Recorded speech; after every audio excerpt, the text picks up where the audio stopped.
هل تعرف ما قصة احتفالية الكالما؟ الاحتفالية الممنوعة في ملاعب إسبانيا التي تسببت بعقوبات وخلت الاتحاد الإسباني يتدخل رسميا. احتفالية سواها كريستيانو رونالدو مرة واحدة، لكنها خلت الكامب نو كل يغلي.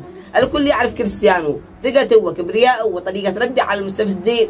في مباراة في أبريل عام 2012 في قلب الكلاسيكو كتب لحظة دخلت التاريخ: مباراة برشلونة وريال مدريد، ضغط، توتر، الدقيقة 73 تمريرة سحرية من أوزيل وكريستيانو ينفرد يسكنها في المرمى بهدوء قاتل، والمدرجات كلها تنفجر والكامب نو كله واقف والناس تنتظر احتفاليته كالعادة. لكن كريستيانو وقف ورفع يده وقال: كالما اهدؤوا، ويسكت الجماهير. تخيل قدام أكثر من 90,000 مشجع برشلوني في ملعبهم يسكتهم كريستيانو.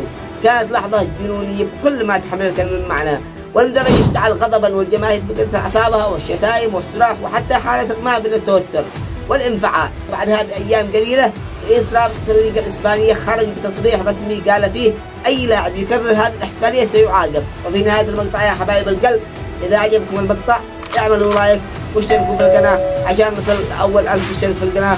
والسلام عليكم ورحمة الله وبركاته.